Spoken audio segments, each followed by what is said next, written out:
Reformed Church.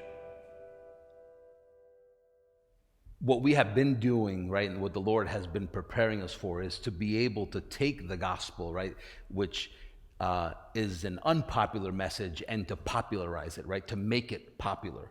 And especially, first and foremost, to make the gospel itself popular among Christians or among the body of Christ. And obviously, the gospel may be in its essence of salvation through Jesus Christ.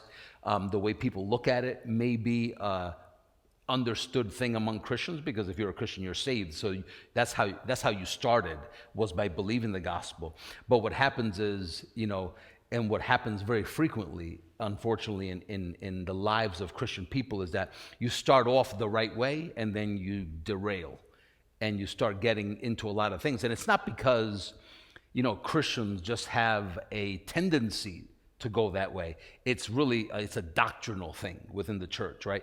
That we teach people about Jesus Christ having died on the cross for your sins, and you know that you can't do anything to save yourself, right?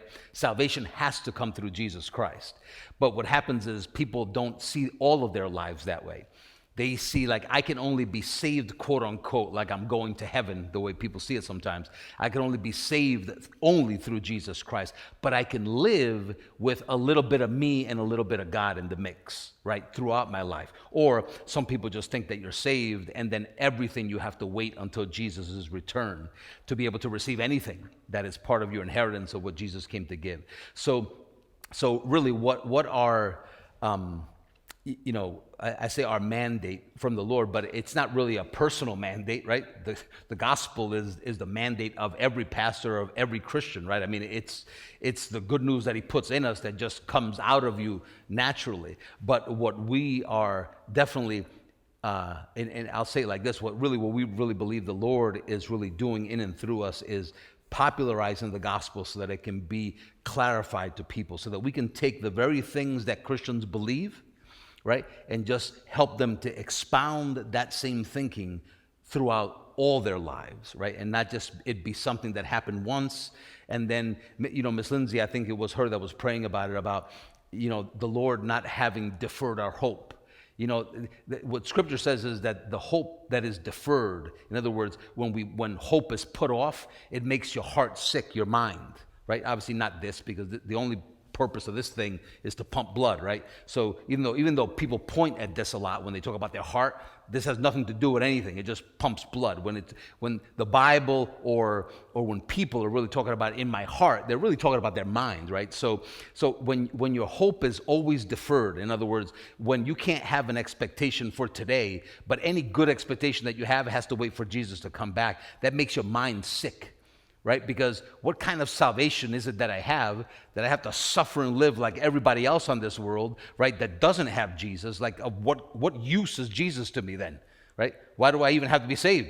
If it doesn't work until Jesus comes back, well, maybe I'll wait until I think I'm going to die and then I'll accept him, right? Like, it just, there is such profit to Jesus Christ and the salvation that he's provided for us out of this world. So he's called us out of the world, and that's today, that's now. And that's why, even in the kids series that we have, Jet and Stella, that's been a big driving thing about today is the day. And actually the two of them, I believe they say that in like almost every episode, today is our day, right? But that's such an awesome thing for not just children, but for all of us to learn, right? That today is really our day. And that's a huge, huge part of our message, right? That's a huge part of the gospel, is that it's good news for you today. It's not that it's going to be good news when Jesus comes back. It's good news when you got saved, and it's good news today, right? Like I can rejoice. I can be happy, right? When you think about sadness, that's been something that's been on my mind a lot. Joy and sadness, right? And the reason why a lot of people are sad, right? There's a plethora of reasons, but one of the major reasons that people feel sad is when they're let down, right? They can be let down by other people, when they can be let down, unfortunately, a lot of time by our own standard, right? You had in mind that you were going to do something and you let yourself down. You didn't do it. you didn't finish it, right? Starting the new year, people will start making New Year's resolutions like crazy, right? And they'll break them all, right? Because unfortunately, without Jesus Christ, we are not people of our word, right? People break stuff, and even if they're doing it outwardly, inwardly, they're suffering, right? Even if they're keeping to something on the outside, they hate it inside, right? But so that's not a way to live, right? The Lord doesn't want us to live as disciplined people that are suffering internally, right? That's not the way He wants us to live. But there is a joy and there is a peace to be had when we can see, and I'll talk to you about it today, really, when Paul specifically says, when he says, I think it's to the Ephesians, he says that he for lack of a better word, just to paraphrase, that he boasts or he rejoices in his weakness. That can be a confusing thing for the church, right? Like, and they could read it, but like, why the heck would I ever want to boast in my weakness? Like, in other words, boast is like you feel good about this, like you can talk to other people about it, right? Like this is a good thing. Like to boast in your weakness, like why would you ever even in your own mind boast in your weakness, right? But we'll talk about that today. And but yeah, I wanted to show you that video just to refresh your memory. That is not a vision for me, right? That's something that the Lord has put in our hearts, but that's for us, right? As a church, Reformed Church exists to reform the minds of people, right? To turn our hearts away from wrong doctrine and to the doctrine of our fathers, right? Of Abraham, of Isaac, and of Jacob, right? Where the gospel originally began, right, to be preached in its essence, that the same gospel that we hear today was the same gospel that was preached to Abraham, that it would be that gospel and that inheritance, right, that we are partaking of today, right? Isaiah 58 calls it the heritage of Jacob, right? The inheritance of your forefathers, right? That's mine, because that's the inheritance of Christ, is our inheritance, right? Which is obviously was theirs and it's also ours. So good. So let's go real quick to Isaiah chapter 58. I have been, even with all this time, it's amazing. I think last service we were in Isaiah 58. I don't remember precisely, but it seems like I have been in Isaiah 58. I mean, my mind has just, I've read it a bunch of times, but my mind has just been constantly all about everything in there. So we're just going to start right at verse number 1. Isaiah 58, verse number 1. And if some of this in little pieces, I think, might repeat something that we might have said last service, but I think in large part, the majority of it will be nice and fresh anyway. And whether it's one or the other, it's still good. Verse number 1, it says, "Cry aloud, spare not, lift up your voice like a trumpet," right? This is New King James. Lift up your voice like a trumpet. So in other words, he's telling the prophet Isaiah, he says, I need you to not spare and not hold anything back and tell the people of Israel what I'm telling you to tell them, right? Like just tell them exactly what I'm saying. And he says, tell my people their transgression and the house of Jacob their sins. And you know that when he talks there about their sin, he's not talking to them about let them know every single thing that they do that is incorrect or that is wrong. What the Lord really, and you can tell abundantly from all the context in Isaiah 58, that what he's talking to them about is their unbelief, right? In John 69, he says, of sin, he says, because they don't believe in me. In other words, that when the Holy Spirit comes, he would convict the world of sin.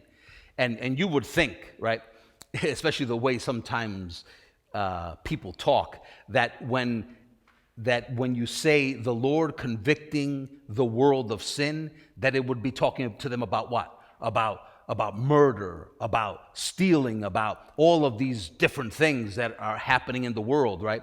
About lasciviousness, about, all of these things that people can think about. But in actuality, the only thing that the Spirit of God comes to convict the world of, right, and that he deals with us in the renewing of our mind, is unbelief, right? In other words, that is the problem. And that's the same problem. It's the problem that the prophet Isaiah was communicating to the people of Israel, and it's the same thing that we ought to be communicating to the world, right? The problem that is in the world today is unbelief. It's not sin.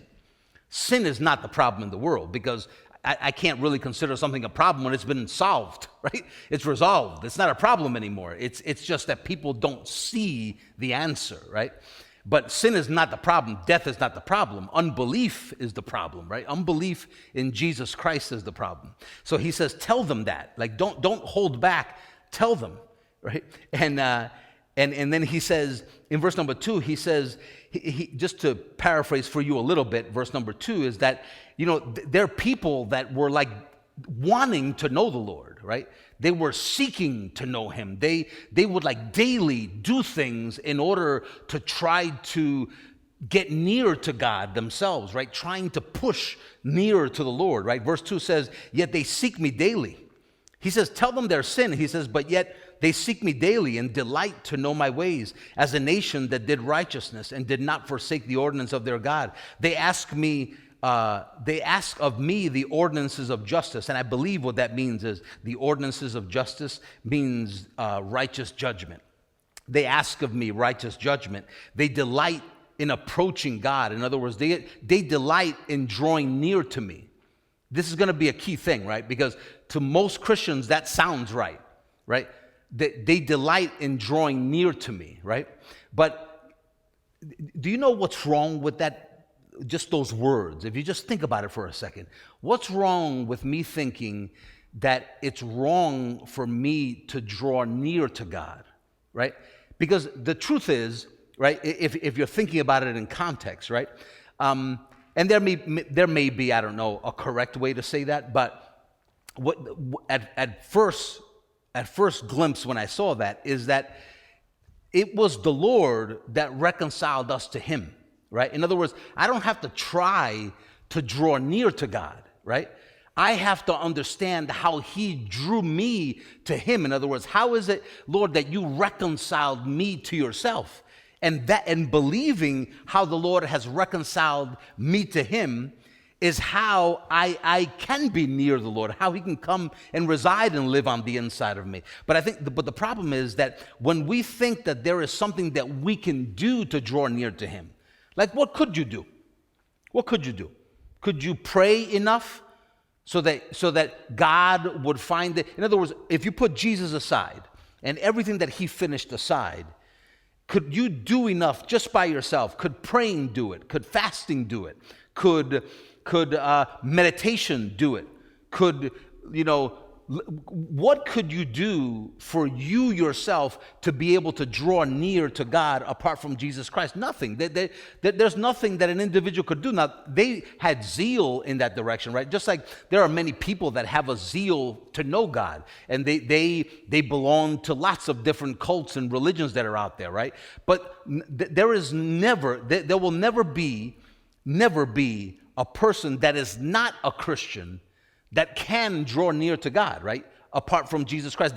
He is the only way to the Father, which is what religions of the world are trying to reach. They're trying to reach God, right?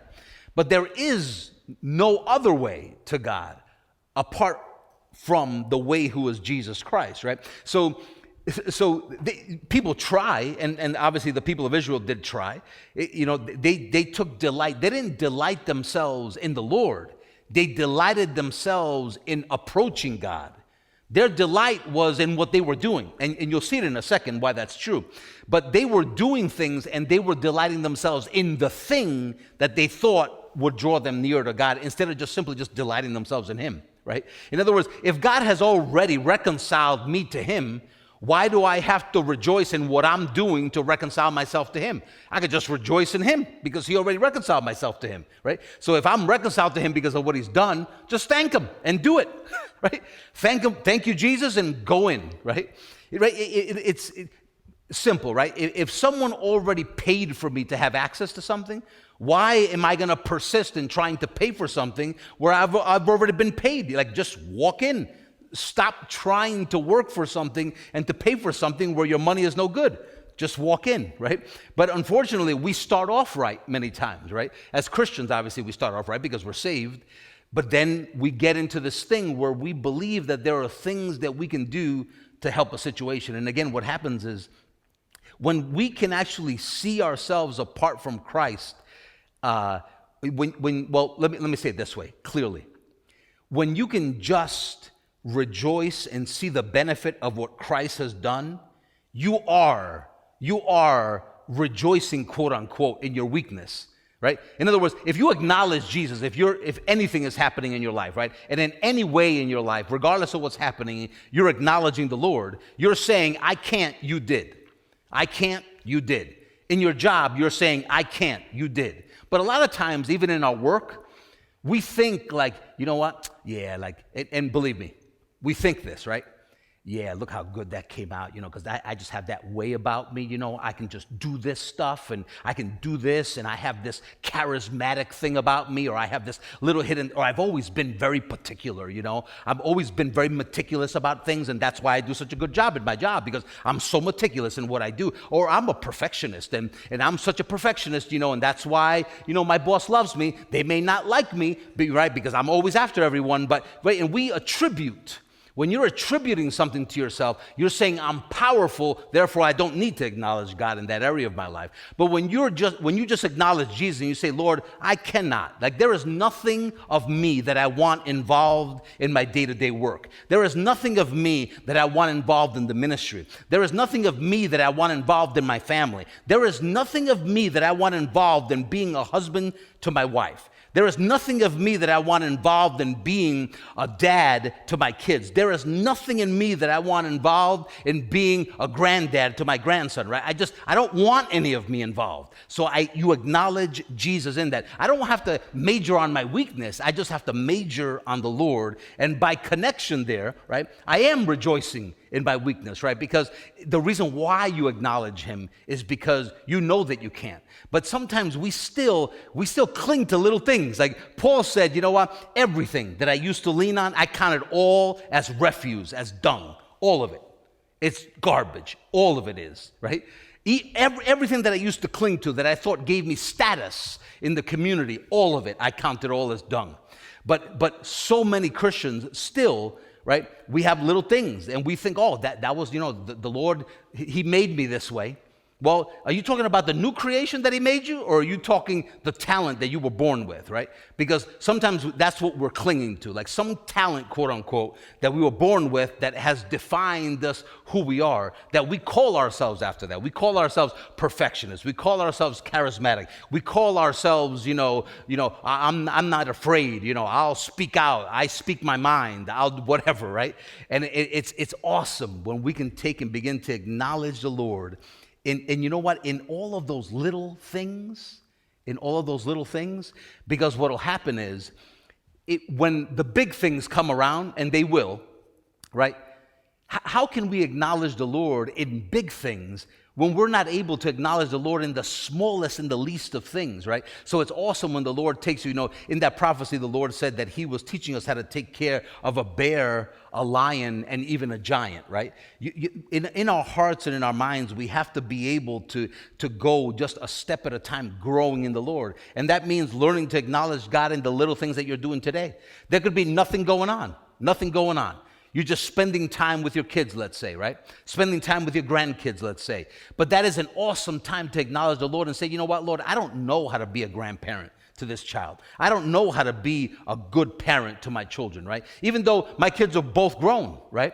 But I still have a role that I play in their lives. So regardless of their age, I want to make sure that what I'm doing and the part that I'm playing in their lives is a prosperous part in their lives. Prosperous for my wife, prosperous for my friends, prosperous for your family, right?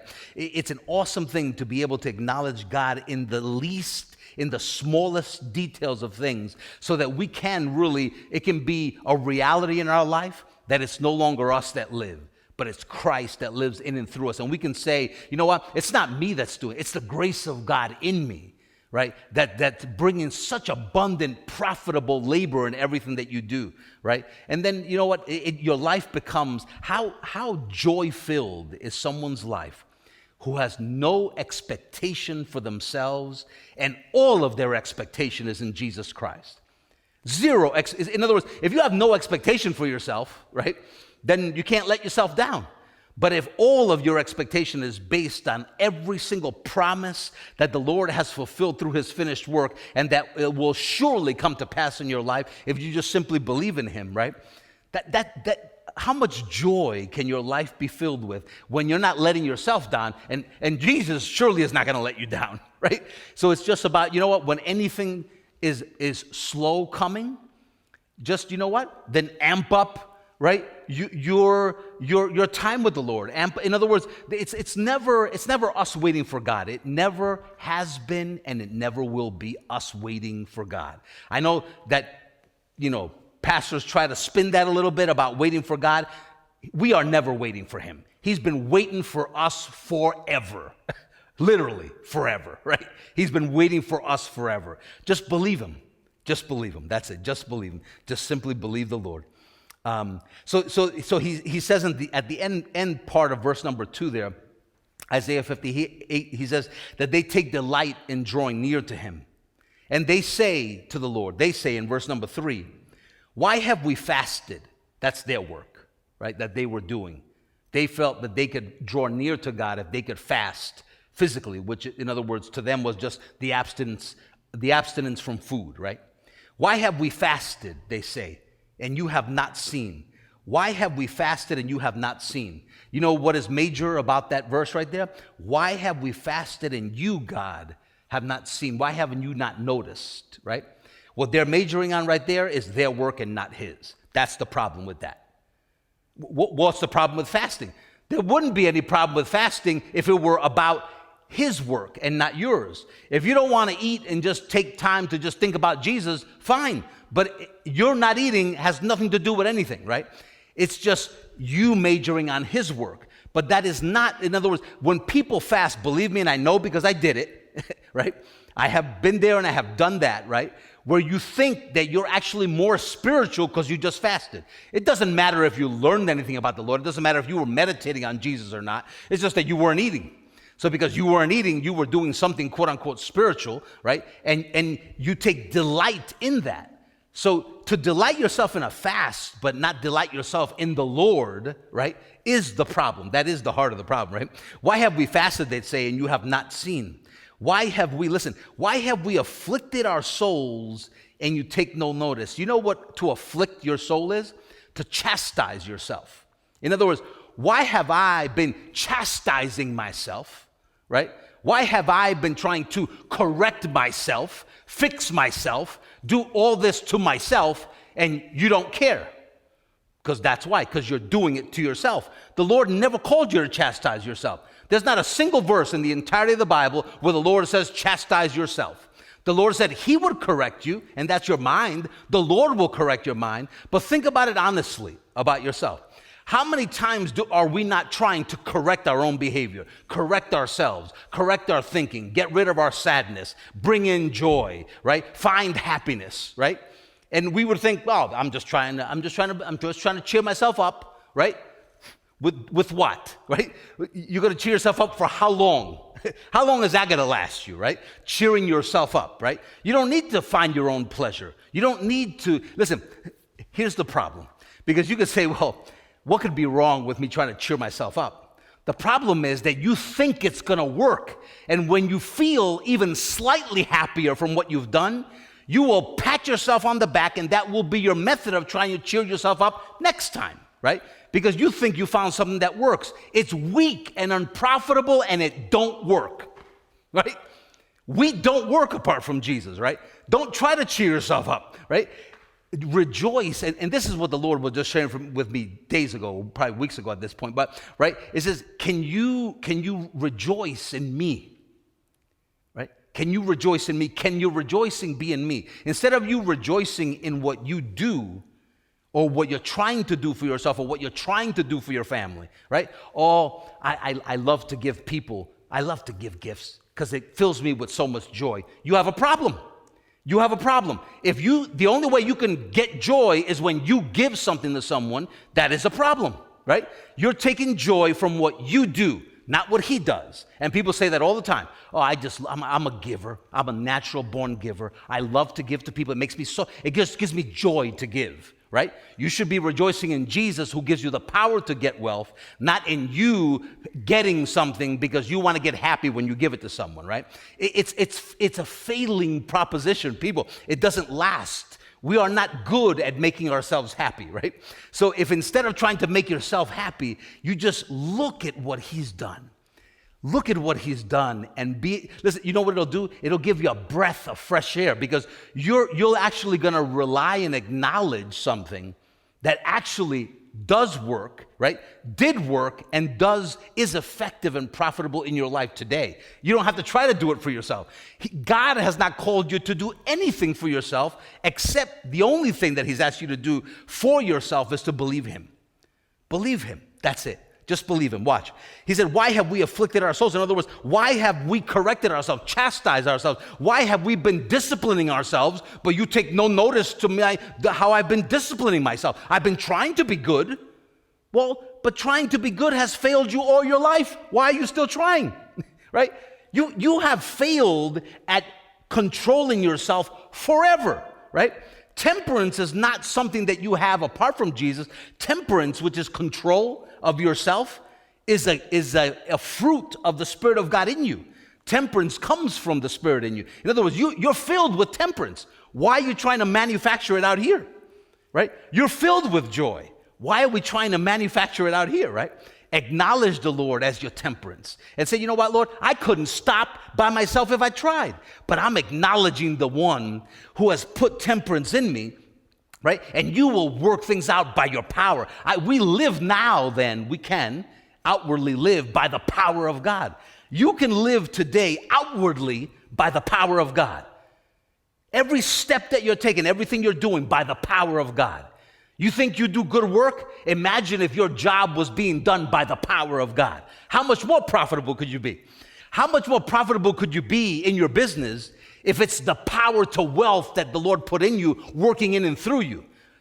Listen, it couldn't even compare, right? It couldn't even compare. What you're doing could not even compare to the vast wealth, right, that the Lord could add to you if you were just working by the power of God. Listen, if it's okay with us to stay weak and in poverty, then we would have a good excuse to just lean on ourselves and just do things our way, right? But whenever you think, well, it's just, I just have a certain way of doing things, that actually is not a good thing, right? Your certain way, like your way and my way should be the same way because it's God's way. And if we have different ways, one of us is wrong. Or both of us are wrong, right? Either one of us is wrong or both of us are wrong, right? There is a way that God has to. So instead of taking any pride whatsoever, the smallest little inkling of pleasure in your way, just say, you know what, Lord, what the heck am I even saying? Like, in other words, if you were to hear yourself think that or say that, you should be like, you know what, Lord, like we were saying the other day, I am thinking wrong, right? I'm thinking wrong. And you should say that in your mind. I'm thinking wrong, so you can see how ridiculously stupid that is, right? It's no good. And I say it's stupid, you know why? Because anything that hurts you is stupid. Anything that hurts you is a stupid thing in your life. And anything that is good for you is pleasing, right? Should be pleasing to you if it's good for you. God has put in you everything that is good and pleasing and perfect. He's put it on the inside of you, already given to you. Already supplied, right? When Paul imprisoned, what did he say? He's imprisoned wrongfully. It wasn't like he broke the law for real, right? He was wrongfully imprisoned, right? And he wasn't crying and pouting. He was just saying, you know what? I know, so don't even worry about me. I know that by your prayer and by the supply of the Spirit of God on the inside of me, right? I'm going to get out of this too. Because that's exactly how the Lord has delivered me out of everything in my life. Anything that has ever happened to me, the Lord has taken me out of the situation, every single one of them, by the same method, right? Your prayer and the supply of the Spirit in me, always. It's the same thing in our lives, right? If your family's going through something, the supply of the Spirit, right? If you're going through something personally, the supply of the Spirit, right? Something in your health, the supply of the Spirit in you. It's either going to be the supply of the Spirit in you or the supply of the Spirit in somebody else. But it's the Spirit that has been supplied, right? That's the way to look at it. The Spirit that has been supplied. So again, in verse number 3, they say, why have we fasted? They say, and you have not seen. Why have we afflicted our souls and you take no notice? In fact, the Lord says, in the day that you fast, you find pleasure. In other words, what he's saying is, you don't find pleasure in me and what I've done.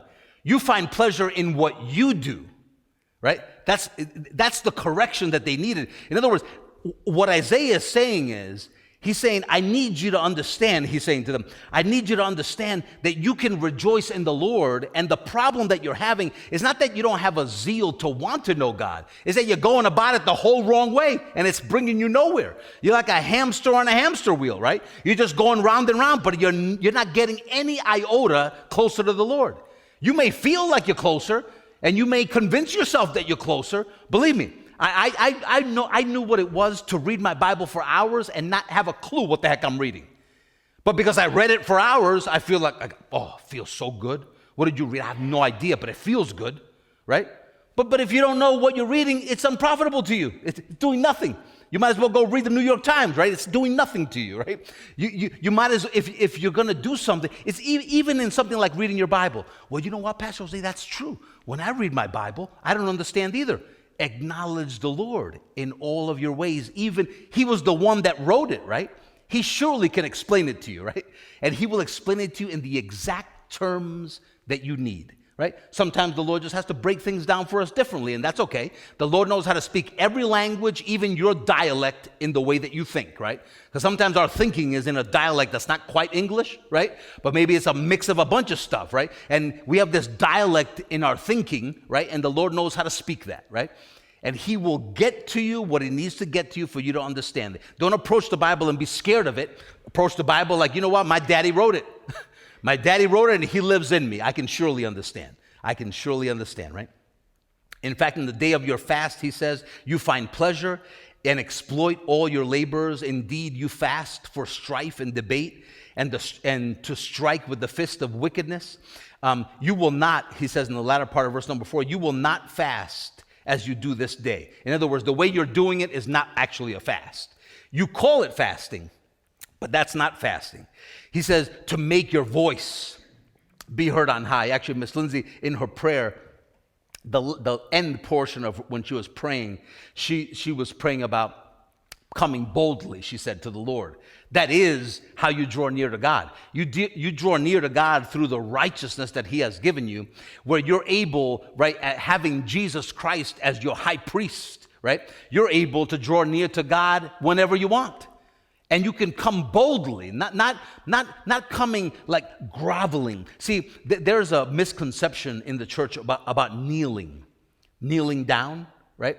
That people think that the position of your body shows somehow like respect for the Lord. But the thing is, the outward position of your body has nothing to do with submission, right?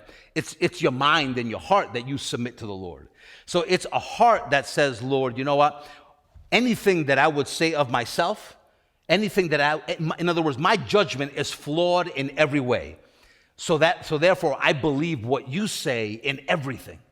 You're right. In other words, God is right in everything. Therefore, I submit to your mind and your way and all that Christ has done and everything being based on Jesus. I submit to that. That's kneeling. That's being on your knees. That's submission before the Lord. That's being prostrate. Prostrate is the other thing, right? Prostrate before the Lord, right? That's you bowing low before the Lord is when you're doing it in your mind and in your heart, right? But when we think, I mean, there are people, honestly, it may seem silly when we say it out loud, but you could be praying wrong, crying in unbelief. Jesus is the farthest thing from your mind. You're just crying out to the Lord because you need him, but you have no idea how to approach the Lord. But they think that because you get on your knees and you stay there for a while, right, that works. What is you being on two physical joints? These are joints that are made so you can bend. What does God give two hoots about the fact that you go down on two joints and you lean them on the earth? That doesn't move heaven because you got down on two joints, right? It's just a part of your body. The only thing that does anything ever for you is the same thing that got you saved, right? Which is just simple faith in Jesus, right? Knees have nothing to do with it, right? And I know it sounds silly to even have to say it out loud like that, but there's people that believe that when I knee, this too, sorry. It's you have to lock your fingers and get down on your knees. What the heck does that mean? Do you think like when you go like this, boom, heaven opens because you interlock your fingers? It does nothing. You can lock your fingers all day and be on your knees. It's believing right about what the Lord has done, right? So they seem like little things, right? And I'm saying this to you because I did it like 2 days ago, not the knee thing, but I was just writing an email. I was writing a text, to someone that I wanted to get their reaction, right? We're in a business deal. We need you to do this thing, right? And I thought, I was saying little cute things at the end of the text. That's just me. That's not like God said to do that. That's just me. It doesn't help. It didn't work anyway. It didn't work anyway. I wasn't surprised that it didn't work. So then why do it? Why do we think that peppering ourselves into a situation helps? But you know what? It's again, it goes back to the acknowledging of the Lord in all your ways. You will actually see how non-profitable our ways are. And as long as we see some profit in our way, you will not let it go. But if you think of it this way, in anything that you see some profit in, could God not do that thing that you see some profit in? Could God not do that better than you're doing it? Of course. And he can do it forever, right? But we are not, apart from Jesus, we're not forever people. We do it today and not tomorrow. And maybe not the next day, maybe the next day we will, right? So in everything, you could be saying, let's say in the new year, you say, Lord, I just want to eat healthier. Good. So just from the beginning of it, say to yourself, I know I can't do this. So acknowledge the Lord in your eating. That's all. If you want to eat better, acknowledge the Lord in your eating, right? So before you go to stuff your face, acknowledge the Lord in that way, right? And the Lord will keep your thoughts correct, right? So that applies to eating, but what does it not apply to, right? Where is acknowledging Jesus no longer profitable? It's profitable in all of your ways, right? I think that's Proverbs that says that, right? Acknowledge the Lord in all your ways, and he will direct your path, right? In all of your ways, acknowledge the Lord. In all of your ways. He says in the middle part of verse number 4, he says that they fast, they will not fast as they do this day to make their voice be heard on high. My God hears me in the middle of me doing something wrong. He hears me.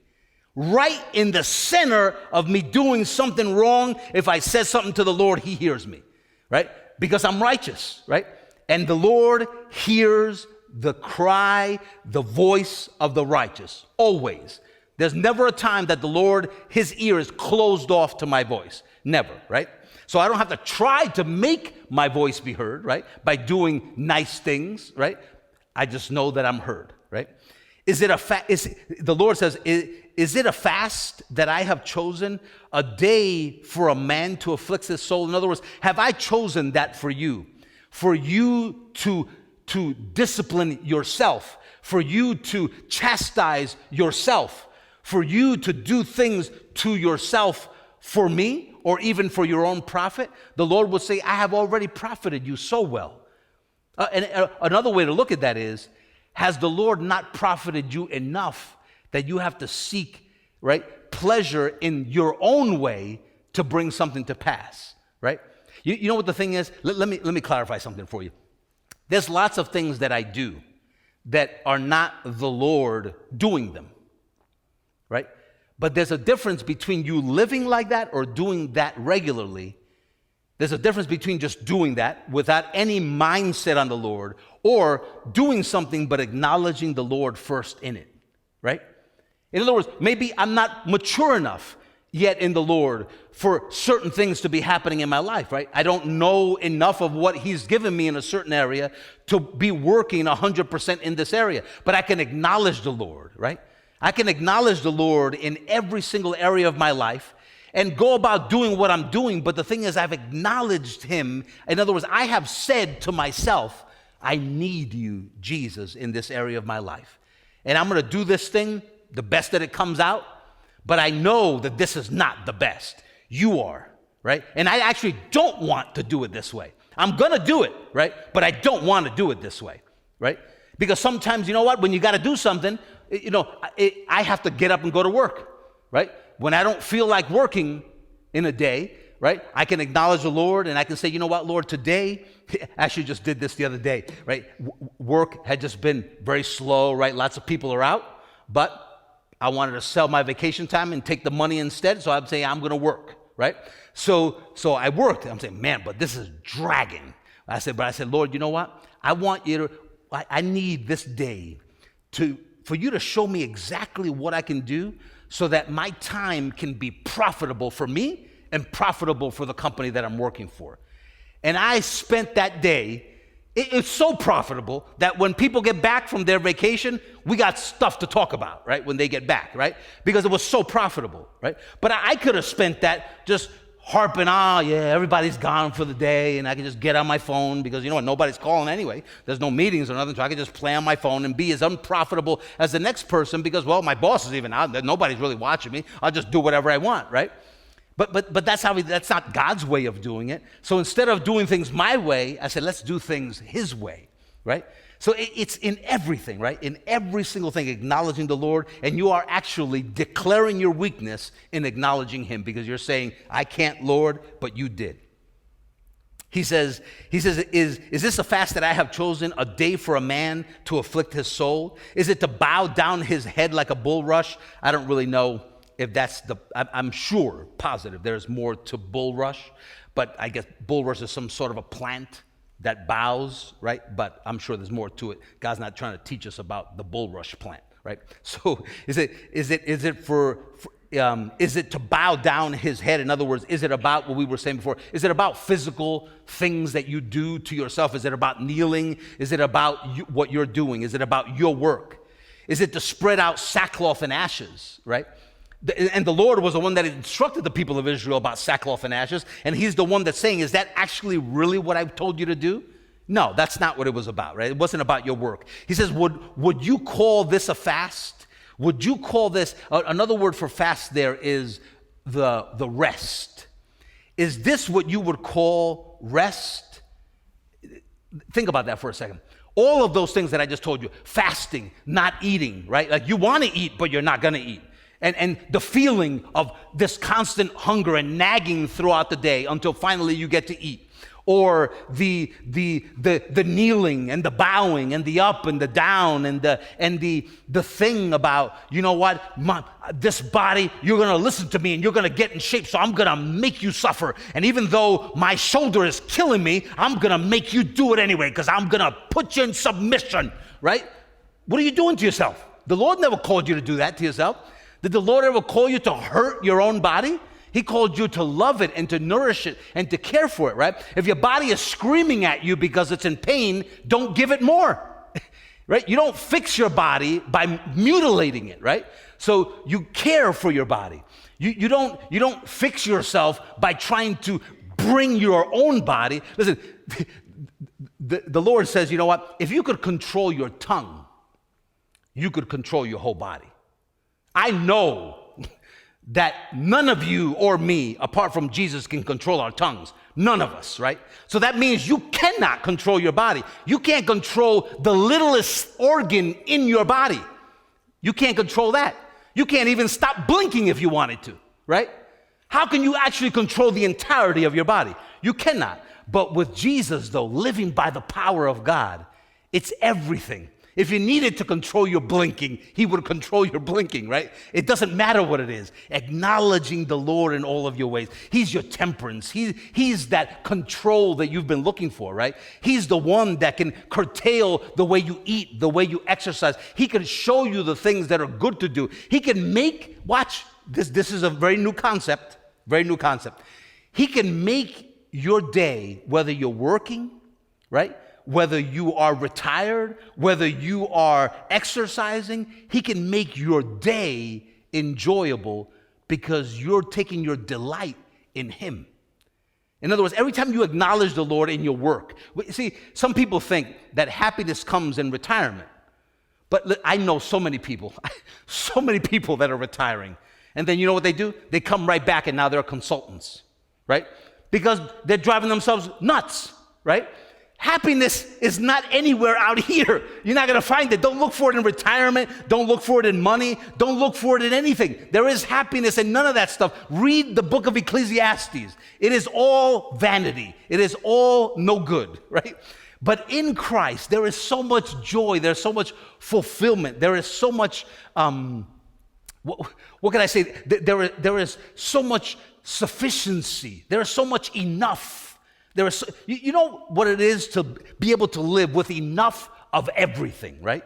Even if you don't see it, you have enough of everything in you. And to be able to rely on him and know God will never let me down, right? How do you know that? Because the cross is done. He can't let you down. It's behind you. It's in the past, right? If he was going to let you down, he would have had to have stopped and not suffered on the cross. But since he did it already, it's done. It is really, truly, like if you can remember those 3 words, it is finished. When you think about what you're trying to do in the new year, it's finished. When you think about what you think the Lord has called you to, it's finished. When you think about what the Lord wants you to do, it's finished, right? When you think about what you want to do for your family, it's finished. How about you let the Lord do it for your family? Instead of you doing it for your wife or for your husband or for your kids, why don't you let him do it through you for them? It'll be more appreciated that way. You know why? Sometimes people do things for another, but you know what?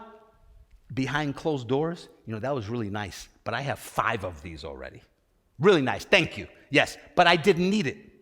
Thank you, right? But you just wasted your money, and then I'm not even going to give it back to you because I don't want to hurt your feelings. So now I'm going to take it and try to sell it on Craigslist or something or on Facebook, and hopeful that you don't find out that I gave your thing away.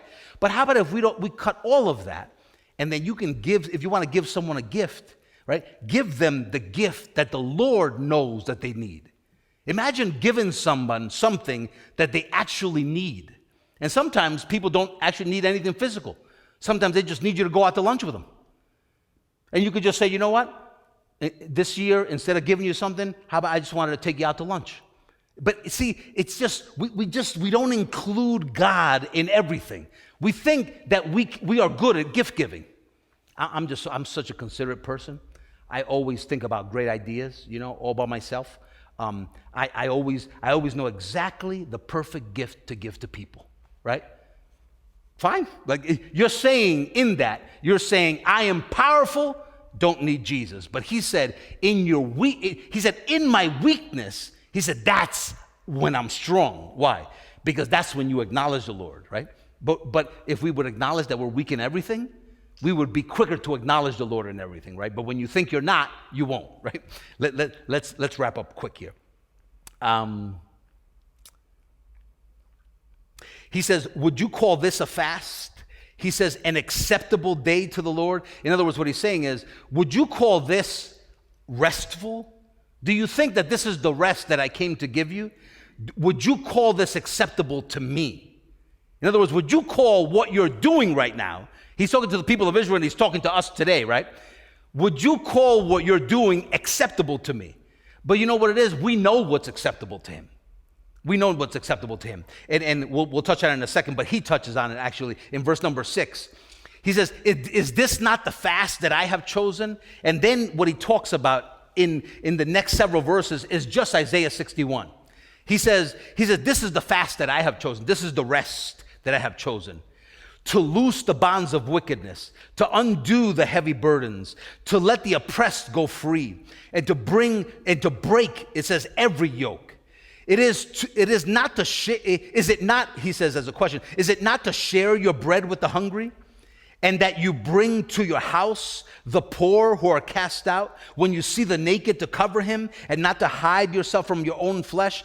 What those 2 verses are depicting there is really just Isaiah 61. But here's why. You may ask yourself this before I read Isaiah 61 to you. Lord, all that stuff sounds like some stuff that I'm doing for myself and for other people. How is that restful for me? If I'm breaking the yoke of bondage of someone else, how is that restful for me? That's work, right? If I'm loosing the oppressed, right, setting the captives free, how is that restful for me? But listen to Isaiah 61, and the answer to it is in the very first verse. He says in Isaiah 61, verse number 1, He says, the Spirit of the Lord God is upon me. That's the answer. And then he says, because the Lord has anointed me, in other words, he's given me this Spirit to preach good tidings to the poor. There's the poor that Isaiah 58 was talking about. He has sent me to heal the brokenhearted, to proclaim liberty to the captives, the opening of prison to those that are bound. In other words, what he said is, the way I'm saying for you to do this is by my Spirit. That's restful. Because it is, see, that's the rest that the Lord came to bring us, right? It was the rest of his Spirit. That when the Spirit of God is working, you're not, right? That if there was such a thing as you actually having to fast outwardly, it could be the Lord fasting and being your temperance through you, not you doing it. And it would be easy for you. It would be restful for you, right? When the Lord is the one producing all of the ideas and bringing all these desires for you to give to other people, it's restful for you because he's doing all the throwing up of ideas into your head, right? He's doing all of these things. When you acknowledge the Lord and allow him the opportunity to do it, right? It's restful for you because it's no longer what Paul said, right? It's no longer I that live, but it's Christ that living in me. He said, I labored more abundantly than all of you, but not I, but the grace of God in me. That's restful. That's the fast that the Lord, that's why he was correcting them about their work. He said, this is the fast that I've called you to. Not to stop eating, right? That's not what I called you to. I called you to stop laboring. I've called you to rest, right? Miss Lindsay actually was almost going to preach it, right? She actually gave the verse out of Hebrews chapter 3. We'll touch on it real quick while we're closing. Verse number 8 says, in Hebrews, yeah. That's fine. I think we are, should I bring you there now? Yeah, a little bit later. Give me a second in verse number 13, but I'll read very quick. Verse number 8. Then he says, when you let the Spirit of God come upon you, right? From inside of you, for the Spirit of God to come upon you. In other words, where he's working, where you're working by his power. He says, your light will break forth like the morning. Your light, right? You don't have to go there, but in John chapter 8, he says, then Jesus spoke to them again, I am the light of the world. He who follows me shall not walk in darkness, but will have the light of life. And then in Matthew 5:14, he says, you are the light of the world. So in John 8, he says, I'm the light of the world. In Matthew 5, he says, you are the light of the world. A city that is set on a hill cannot be hidden. So he says in verse number 8 here of Isaiah 58, he says, then your light shall break forth like the morning. In other words, Christ is the light in us. When the Spirit of God comes upon us and he's working, right, he's manifest. In other words, light makes manifest, right? So when the Spirit of God is seen, that's what Potiphar noticed about Joseph. The Spirit of God is working. It's not that guy. It's the Spirit of God in him. Give him charge of everything, right? Give him charge of everything. His light was shining forth, right, like the morning. Your healing shall spring forth speedily, right? When you substitute, right, your worry and your care and your researching, right, for acknowledging the Lord and in the meantime caring for your body, right, it says your health will spring forth, but not just spring forth, but he says speedily, right, acknowledging the Lord. He is your health, right? He is your length of days. He says, and your righteousness shall go before you, right? In other words, your deeds, your right deeds will go before you, right? Because Christ, who is your righteousness, is the one doing those things, right? The Lord will be seen. The glory of the Lord, it says, shall be your rear guard. Verse number 9 says, then you shall call and the Lord will answer. Why? Because if you're righteous, the Lord hears you, right? In other words, what the Lord is saying, if you want audience with me, just believe me and I'll hear everything that you say, right? Instead of trying to get my ear. Right? Instead of trying to make me hear you, just believe what I've done through my Son. He said, then you shall call and the Lord will answer. You shall cry and he will say, here I am. Right?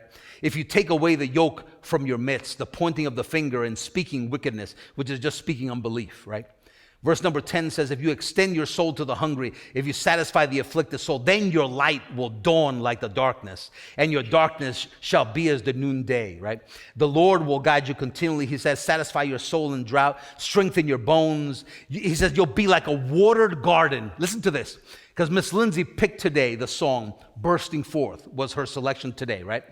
He says, you will be like a watered garden, right? You're being watered, right from the inside, right? He says, you'll be like a watered garden and like a spring of water whose waters do not fail, right?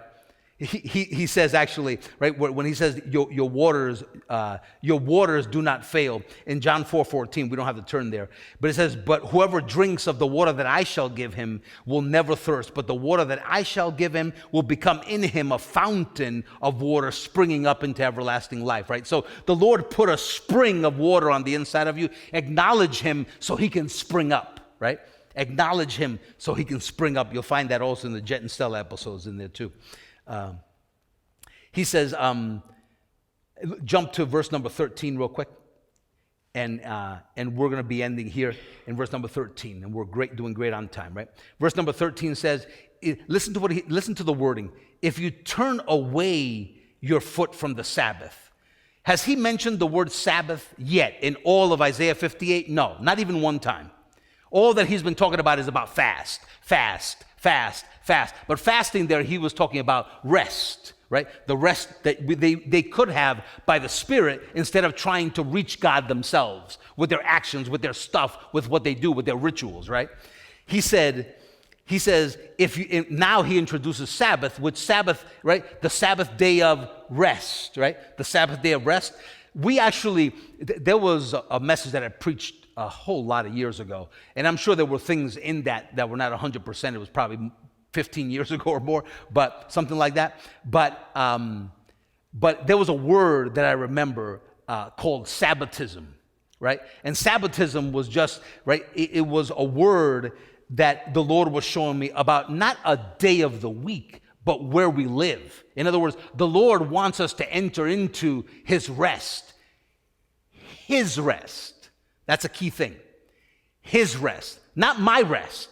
He doesn't want me to enter into my rest because my rest doesn't rest very often, right? I only have rest when things go good. I only have rest when somebody gives me a compliment. I only have rest when it works. I only have rest if somebody's appreciative. I only have rest when people show me gratitude. That's not restful.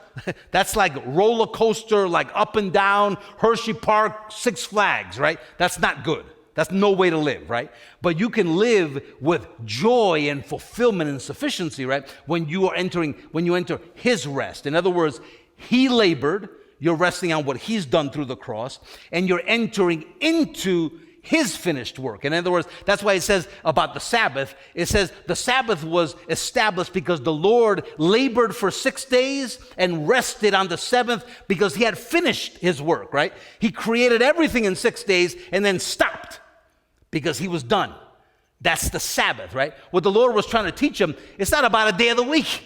He says, you're still doing it today. Christians are still doing it today, right? We still think the Sabbath is a day of the week. And then we ask the question, is the Sabbath a Saturday or a Sunday? We don't know. Because Sabbath, right? In Spanish, it's actually called, Saturday is called sábado.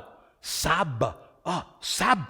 It's supposed to be a Saturday. We got it wrong. No, you're still wrong if you think it's a day, right? It's where you live.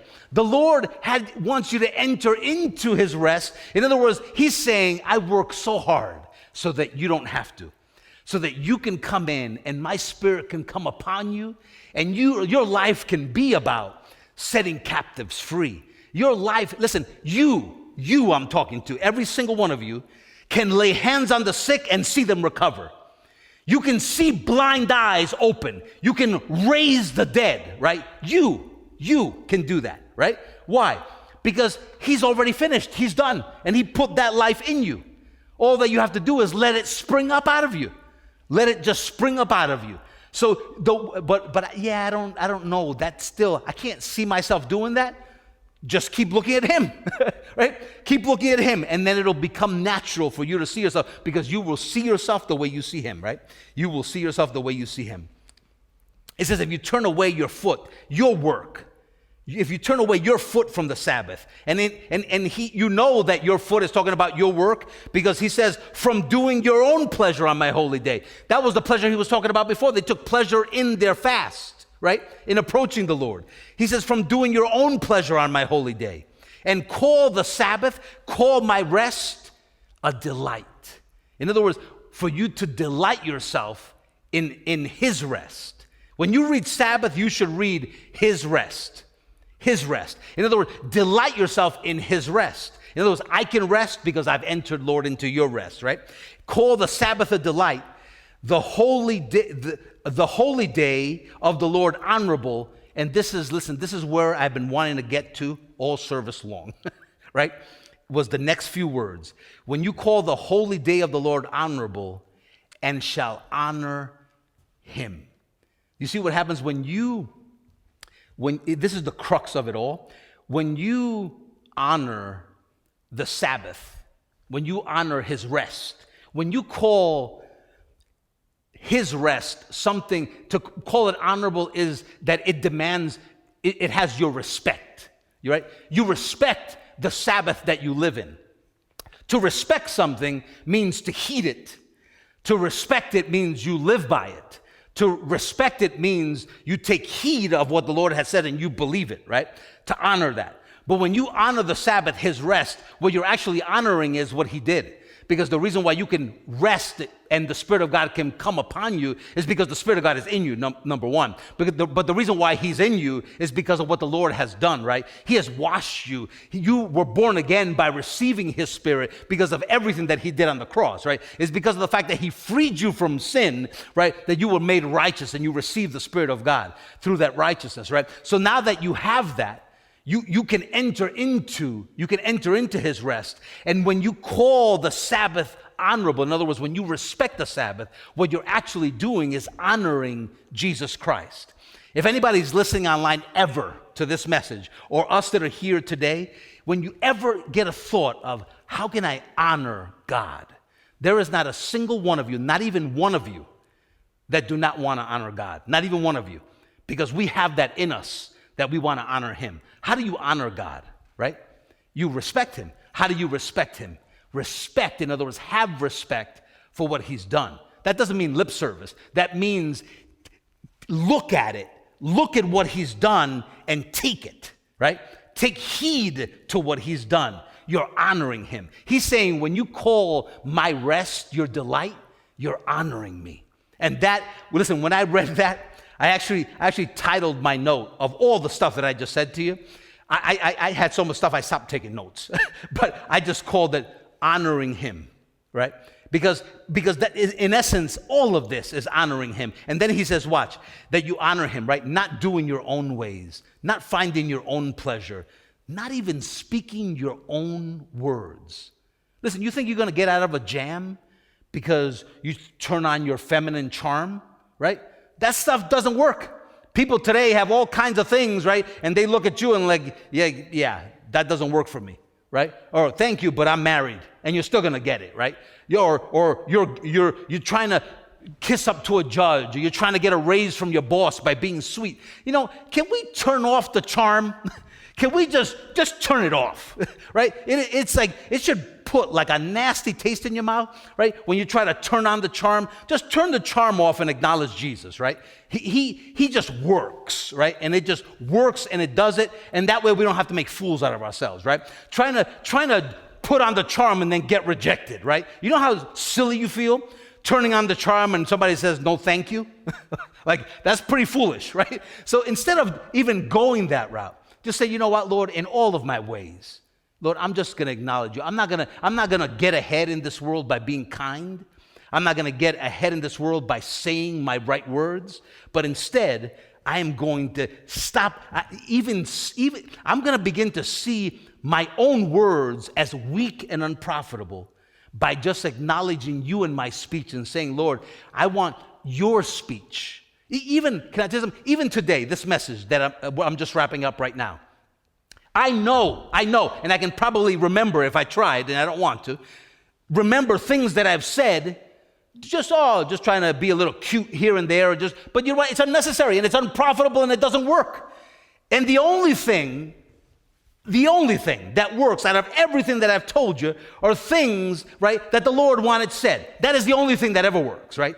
It is the only thing that does and will ever work. And my only hope in speaking is that one day all of it will be turned off. My whole mind will be renewed, right?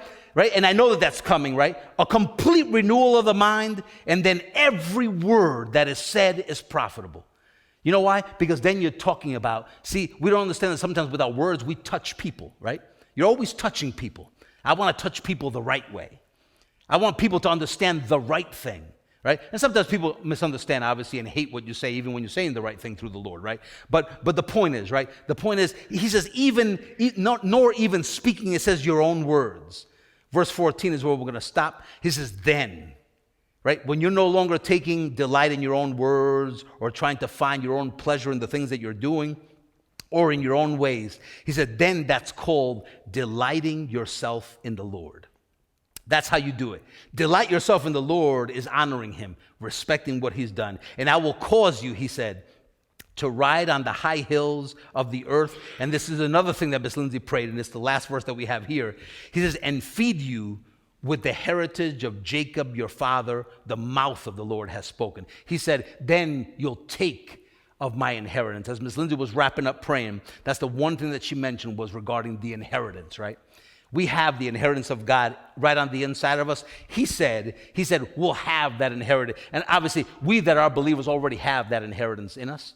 But will become then, as you acknowledge the Lord in everything, every time you acknowledge the Lord, you're partaking of your inheritance. You're just taking, and it's all yours for the taking, right? Every single bit of it is all yours, right? You can enjoy yourself, and I tell you, that's what life needs to be for us until Jesus comes back. A life filled with joy and delight in all things, so that people can come up to you and say to you, why you're always so chipper? Why are you always so happy, right? And then you get to tell him. You get to tell him why, because of everything he's done for you. We hope you enjoyed this message from Reformed Church. If you have, please share this with someone else and help us get this uncommon truth out to the world. If you'd like to support this good news, you can do so at reformedchurch.com/give. Also on our website, you can take advantage of our free messages, articles, and even full discipleship courses. Start reforming your mind now at reformedchurch.com.